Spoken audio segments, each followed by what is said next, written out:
Hello everyone, welcome to our channel Education Hotspot and here in this video हम cover कर रहे हैं आपकी India year book 2025 that is by the name Bharat 2025। इसका chapter 2 already हम लोग विद नोट्स कवर कर चुके हैं। कुछ शॉर्ट वीडियो के थ्रू भी हम यहाँ पे टॉपिक कवर कर रहे हैं, but most of you ask for कि हम लोग इसको प्रॉपर बुक से कवर करें। तो यहाँ पे मैं बुक से ही डायरेक्टली आपको रीड करके यहाँ पे जो इंपॉर्टेंट टॉपिक है, इंपॉर्टेंट चैप्टर हैं, जो भी पॉइंट्स हैं वो हम थोड़ा फास्ट ट्रैक वे में डिस्कस करने की कोशिश करेंगे। पहला चैप्टर आप देख रहे हैं लैंड एंड द पीपल को लेके है। बहुत सारी फैक्चुअल चीजें हैं यहाँ पे, तो कुछ इंपॉर्टेंट चीज आप लोग साथ में हम लोग यहाँ पे रीड कर लेते हैं। देखिए यहाँ पे इनिशियली क्या मेंशन है कि इंडिया 7th लार्जेस्ट कंट्री है वर्ल्ड की, पॉपुलेशन वाइज सेकेंड नंबर पे ये जो है ये प्लेस करती है। यहाँ पे अगर हम देखेंगे नॉर्थ में हिमालय है, साउथवर्ड की तरफ मूव करें तो इट स्ट्रेचेस, मतलब नॉर्थ से साउथवर्ड की तरफ तक ये स्ट्रेच कर रहा है।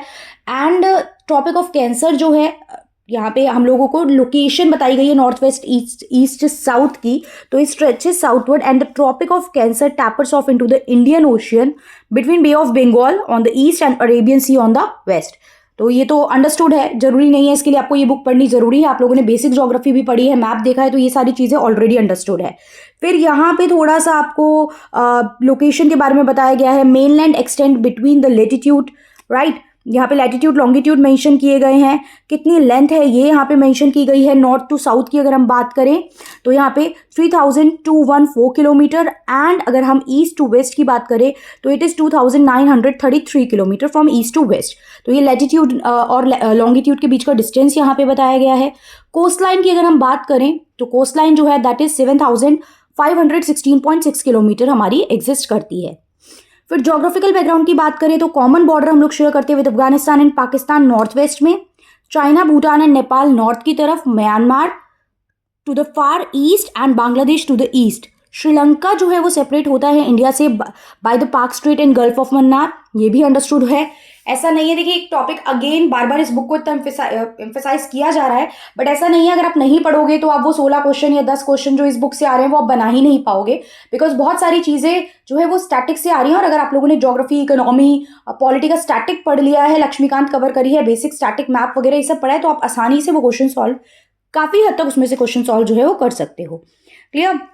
अब यहाँ पे कंट्री जो है उसके 6 मेन यहाँ पे जोन हमें देखने को मिलते हैं, north, south, east, west, right direction, central and north east, ये 6 जोन है।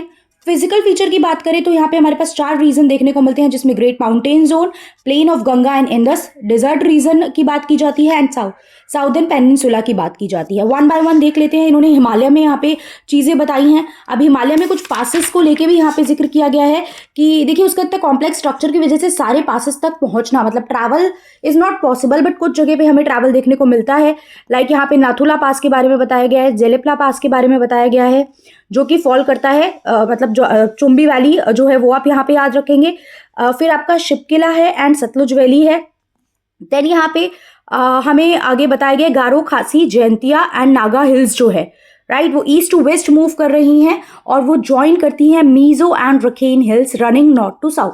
तो गारो, खासी, जयंतिया ये जो है ये ज्वाइन कर रही है मीजो एंड रखेन हिल्स। ये भी थोड़ी सी चीजें इस तरीके से हमें याद रखनी है अगर स्टेटमेंट वाइज क्वेश्चन जो है वो पूछ लिया जाए। फिर आगे आता है माउंटेन के मतलब आपका हिमालय के बारे में बताने के बाद यहाँ प्लेन ऑफ गंगा के बारे में बताया गया है। तो plain of Ganga and Indus जो है ये अबाउट 2400 किलोमीटर लॉन्ग है। डेप्थ जो है 240 to 320 किलोमीटर हमें देखने को मिलती है। 3 distinct river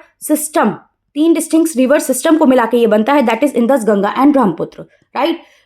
plane of Ganga and Indus तो लिखा ही है, 3 रिवर यहाँ है, इंडस, गंगा एंड ब्रह्मपुत्र। फिर बात आती है डिजर्ट रीजन की। देखिए यहाँ पे ये जो टर्म लिखा है great desert and little desert, it is very important. ये जो लाइन लिखी है ये आप पढ़ लो, इस लाइन से हो सकता है डायरेक्टली यहाँ पे कोई एक स्टेटमेंट हमारे एग्जाम में बना दी जाए। ग्रेट डिजर्ट की बात करें तो वो रन ऑफ कच्छ जो है कहाँ से कहाँ तक है, extend from the edge of the Rann of Kutch beyond the Luni river northward, right. पूरा ये जो है राजस्थान सिंध फ्रंटियर जो है वो कवर करता है, ये चीज याद रखनी है। ये स्टेटमेंट एक दो बार आप पढ़ लीजिए, क्वेश्चन डायरेक्टली इससे बन सकता है। लिटिल डेजर्ट की बात करें तो ये एक्सटेंड करता है from the Luni between the Jaisalmer and Jodhpur up to the north west, clear. और ग्रेट एंड लिटिल डेजर्ट के बीच में जो एरिया है वो बैरन जोन कहलाता है। इनके बीच का जो एरिया है वो बैरन जोन है, जहां पे आपके रॉकी लैंड और लाइमस्टोन रिजेस जो के थ्रू कट हमें देखने को मिलता है। सो ये आपको स्टेटमेंट प्रॉपरली माइंड में रखनी है, this can be the important statement. उसके बाद यहाँ पे पेनिनसुलर प्लेट्यू के बारे में बताया गया है, right. It is marked off the plains of Ganga and the Indus उसके बाद यहाँ पे कुछ रेंजेस के बारे में बताया गया है, दैट इज अरावली, विंध्या, सतपुरा, माइकला, अजंता, ये इंपॉर्टेंट रेंजेस हैं यहाँ पे। जो साउथर्न पॉइंट है प्लेट्यू का वो बनता है, it is formed by the Nilgiri hills where the eastern and western घाट जो है वो जाके मिल रहे हैं। So this statement is again important, right. सो ये चीज़ें थोड़ी सी याद रखनी है। जियोलॉजिकल स्ट्रक्चर की बात करें तो इंडियन सबकॉन्टिनेंट को हम 3 रीजन में डिवाइड कर सकते हैं। एक्स्ट्रा पेनिनसुलर रीजन यानी कि Himalaya, Indo Gangetic plain and peninsular region, यही हम बात कर रहे थे। उसके बाद यहाँ पे अगर आप देखेंगे कि इंडो गंगैटिक प्लेन जो है ये यंगेस्ट जो है, यंगेस्ट इन एज है और काफ़ी हद तक ये हमें फर्टाइल देखने को मिलते हैं, फर्टिलिटी यहाँ पे देखने को मिलती है। इसमें ओलिवियम डिपॉजिट हमें देखने को मिलते हैं। पेनिनसुलर रीजन की बात करें तो ये एक इन्वर्टेड ट्राइंगल लाइक इसकी शेप होती है और ये इकोनॉमिक मिनरल का एक इंपॉर्टेंट स्टोर हाउस है। Why it is important? Because it is considered as a store house for the economic minerals of India. Clear? So ये फर्स्ट चैप्टर का पार्ट 1 हमने देखा। अगले पार्ट में हम लोग इसको आगे कंटिन्यू करेंगे इस तरीके से रिवर सिस्टम वगैरह के थ्रू। अगर ये पैटर्न, ये way is okay for all of you, then do let me know in the comment box. इस तरीके से हम जितने भी मेजर चैप्टर, इंपॉर्टेंट चैप्टर्स हैं इस पर्टिकुलर बुक के, वो कवर करेंगे। नेक्स्ट वीडियो में will complete chapter 1। So that's all. Thank you everyone, see you in the next video.